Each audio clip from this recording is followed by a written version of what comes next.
Aujourd'hui, je vais vous montrer comment régénérer un fichier DSN qui a déjà été généré dans Sage X3, HR et Payroll. Cette fonctionnalité est utile lorsque vous ne retrouvez pas le fichier généré ou lorsque vous devez régénérer un fichier DSN datant de plusieurs mois ou pour toute autre raison.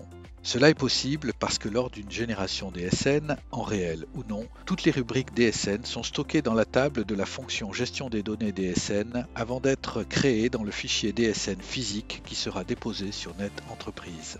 Cette table n'est pas effacée, elle contient toutes les DSN générées non supprimées, quelle que soit leur version. Chaque fichier DSN est identifié par un numéro interne unique. Pour régénérer un fichier, on utilise donc la fonction gestion des données. Elle est disponible pour les DSN mensuels, arrêt reprise et fin de contrat. Dans notre premier exemple, nous allons régénérer le dernier fichier de la DSN mensuelle du mois de mars 2022 du site FR012. Nous vérifions le mois en cours, il s'agit bien du mois de mars 2022, et nous allons récupérer l'identifiant de la dernière génération mensuelle en affichant les données déclaratives site du mois de mars 2022 pour le site FR012. L'identifiant est le numéro 417. Ensuite, dans la fonction gestion des données, on clique sur le bouton génération, la fenêtre s'ouvre, on vérifie les critères de génération, on est bien en version A6, l'identifiant est bien le numéro 417 correspondant à la génération du mois de mars 2022. Nous allons générer le fichier en réel et nous allons le créer en local. Le fichier est en cours de génération sur le poste de travail. La génération est terminée, ouvrons le fichier et vérifions quelques informations. Il s'agit bien d'un fichier en réel. La version est bien la version de la norme 2022 et enfin il s'agit bien de la période du mois de mars 2022.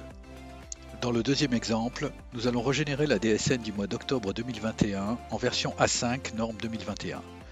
Il n'est pas nécessaire que cette version soit active. Récupérons l'identifiant de la DSN du mois d'octobre 2021 dans la fonction données déclaratives site. Dans le mois en cours, on va saisir le mois d'octobre 2021. On sélectionne la génération correspondante. On voit que cette génération a été réalisée en version A5, en réel, et le numéro de l'identifiant est le 402. De nouveau, dans la fonction gestion des données de la DSN mensuelle, on clique sur le bouton génération, on renseigne l'identifiant 402. On vérifie les informations, le fichier sera généré en réel et en local, et on clique OK. Le fichier est généré sur le poste de travail. La génération est terminée, ouvrons le fichier pour vérifier les informations qu'il contient. Il s'agit bien d'un envoi en réel.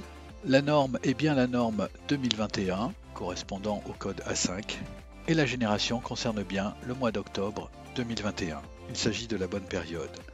Les données sont correctes, le fichier est valide et peut être exploité tel quel.